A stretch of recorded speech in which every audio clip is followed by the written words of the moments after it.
Let's talk about alternative sweeteners. When you get on a ketogenic diet, it's not a bad idea to transition off your regular sugar with some alternative sugars.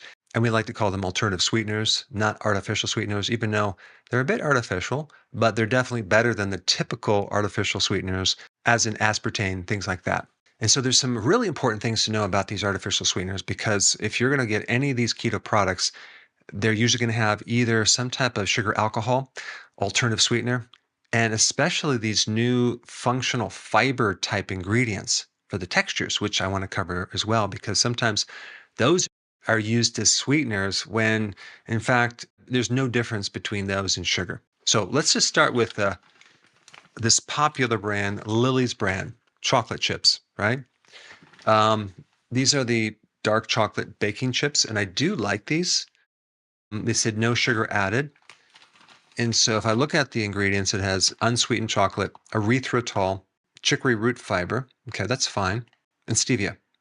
Okay, so the first thing you need to know about erythritol is, out of all the sweeteners, it's one of the better ones because it has virtually no calories. It doesn't digest. That's why it has no calories.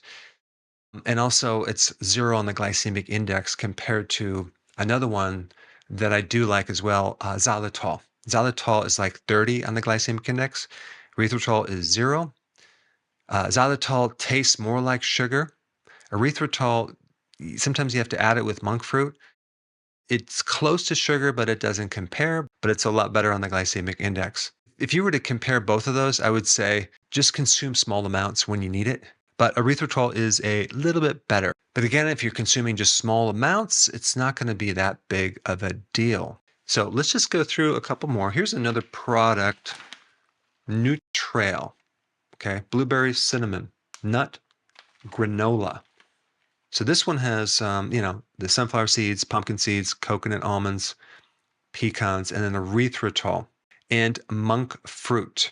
Okay, so monk fruit is similar to stevia. It comes from an actual fruit. There's no sugar in it. It's like 0 on the glycemic index. So monk fruit is really good, but they usually have to combine it with other things to kind of make it taste like sugar. And stevia, by the way, is really good. The only thing you have to make sure about stevia is that make sure you get the one that doesn't come with maltodextrin. Maltodextrin is classified as a kind of a starch, but in reality, it behaves like a sugar. In fact, if you look at the glycemic index, glucose is at 100. Maltodextrin is like way higher. It's like 120 or even 130. It's like crazy higher. So how can it be classified as just a starch when it's really a sugar? It's a loophole. It's a way to tell people like, oh, this is sugar-free, right? But it has a lot of carbs, and those carbs behave like sugar. So always stay away from maltodextrin. And I talk about that in quite a few videos. Okay, let's look at another one right here. This one is brown sugar alternative.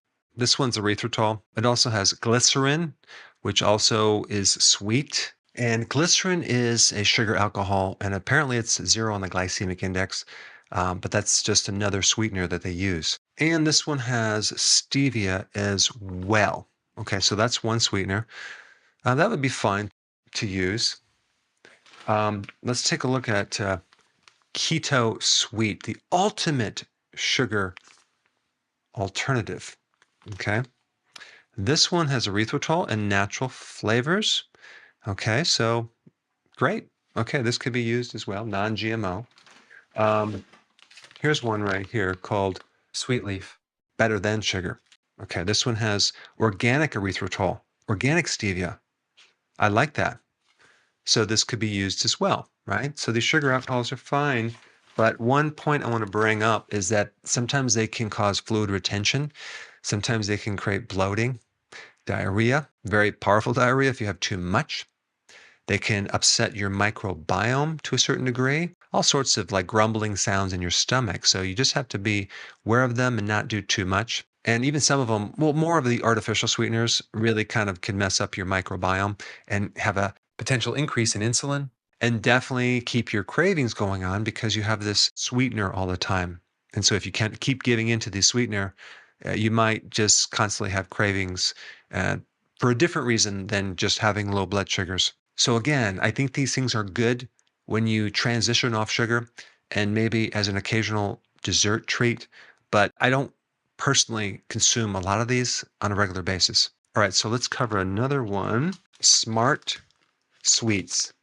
They say kick sugar, keep candy. 3 grams of sugar per bag. The first ingredient is soluble corn fiber. I don't like soluble corn fiber. First of all, the way they process it, it's extremely refined. So they're taking this corn starch and they're turning it into a fiber. They have to do that with a whole chemical process. There's not any long-term safety studies on this. And I don't even know if it's, non-GMO or organic. Well, actually, it says it doesn't say one way or the other. Okay, so anyway, I recommend you stay away from corn fiber. And there's another one called tapioca fiber. They might call it prebiotic. I would stay away from that one as well because I just don't trust these new functional fibers because they're promoting them as a health thing without the safety. And they're all just new on the market and they give a nice mouth feel or a texture. But they're produced by the real big companies that produce ultra processed foods. So I guess I just don't trust them. Allulose is another alternative sweetener that's not a sugar alcohol, but it's very similar to the chemistry of glucose, but they've altered in a way that doesn't affect your blood sugar because you can't absorb it. But it's very similar to sugar. Okay, here's one. Isomalto-oligosaccharides. For that, I need to show you something because I used to promote this so-called sugar alternative as Vitafiber, the sweet side of fiber. So it's classified as a fiber, but it's not a fiber. I don't even know if the FDA allows someone to even call it a fiber anymore, but they call it a sugar-free, low-calorie, prebiotic fiber sweetener. Isomalto-oligosaccharides. Well, first of all, do you know what a saccharide is? That's a sugar. It's a very complex structure. And a lot of times they'll have it in a liquid, like a syrup.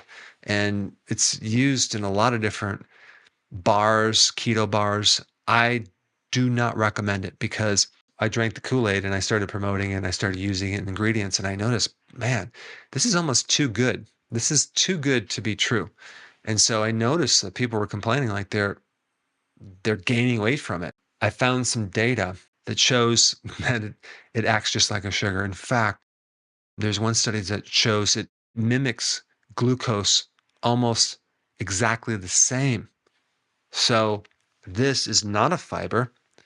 This is a scam. And you think it's keto, but it's not. So this product right here is not good. But stay away from isomalto-oligosaccharides. Okay, so then they had chicory root fiber, that's fine. Rice flour, that's not keto. Modified potato starch, that is not keto. So that's a starch. Because if you look at the total carbohydrates, this little packet has 42 grams of carbohydrates. So you're like, oh, but it's high in fiber. That's because it says it's 13 grams of fiber and it has 3 grams of sugar. Then what are all these other carbohydrates? Starch. So you really have to read carbohydrates, fiber, and sugar and kind of understand and see through those numbers to see what's really going on. All right, next one is monk fruit sweetener. Monk fruit. Erythritol and monk fruit. Perfect. I like it. You can use this. Okay, let's look at Lily's brand milk chocolate covered caramel. No sugar added. Okay, so we have unsweetened chocolate. Dextrin. This is a fiber. Again, I don't like these functional fibers. Is it as bad as some of the sugars? Probably not. Could you have it in small amounts? Sure. Just don't get in the habit of thinking that this is totally good for you because it might create problems. And I'm suspect. Just try not to do too much of this. Okay, it also has erythritol, chicory root fiber, stevia. Okay, so that's this. And then we have another one called Lily's chocolate styled peanut butter cups. Okay, this one, same thing, dextrin, erythritol, same ingredients. Okay, if you want this occasionally, fine. Just don't go crazy with it. All right, next one is almond dark chocolate, and they have different kinds. Okay, no sugar added. Okay, well, it's better. If you want a little bit after your lunch because it's probably going to have caffeine from the chocolate, fine. But just if you start having digestive issues and fluid retention and you're not losing weight, then you might want to get rid of it. Unsweetened chocolate, and then we have dextrin. Okay, dextrin, erythritol, and stevia. Okay, here's another one. This is by Lily's too. This is milk chocolate style. But this right here is pretty much the same ingredients, the dextrin. Okay, but there's another one. This is the one that I want to show you. Peanut butter filled. Whoa, a little thicker. Looks great. Looks very tasty. And this one has in it dextrin, erythritol. Okay, so it's pretty much the same. As far as carbohydrates go, it has 14 grams per serving. So this is the other thing you need to calculate. How many serving sizes per bar? And the answer is 2.5. So basically, you have to times 2.5 times those 15 grams of carbs. You get 37.5 grams of carbs. It's 21 grams of fiber. So where's this fiber coming from? The dextrin. Interesting. Now, there's one sugar alcohol that I would really stay away from. It's called maltitol.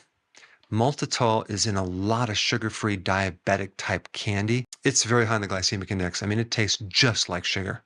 And it's higher than erythritol.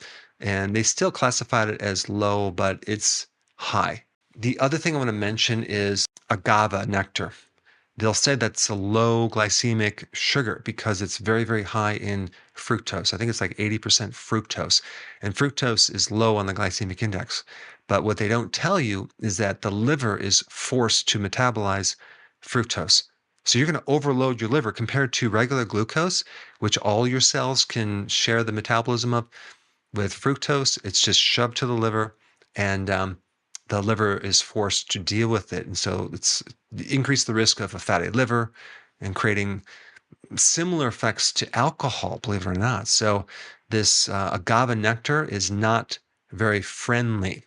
Now, if we take a look at honey, regular table sugar, even high fructose corn syrup, it's roughly about 50-50 glucose and fructose. But agave nectar is like 80% fructose. The other one that I want to mention is coconut sugar. That's not too much better than just regular sugar. Okay. And then brown sugar is a little molasses with white sugar. It's very similar to the effects of sugar. Molasses is just cane sugar with all the vitamins and minerals. So of course that's better nutrient-wise, but it's still the same amount of sugar. So you have to be careful of that and avoid that. Certain alternative sugar products are good to have in small amounts, but not all the time. But they can act as an alternative, especially for like kids and people that have a hard time. Now, because of the censoring and the suppressing of the algorithms on YouTube, it's becoming more difficult to find my content. And there's a lot of content that I cannot put on YouTube, unfortunately. So to make sure you have full access of all my information, go to drberg.com and subscribe to my newsletter by clicking the link down below in the description. I will see you on the other side.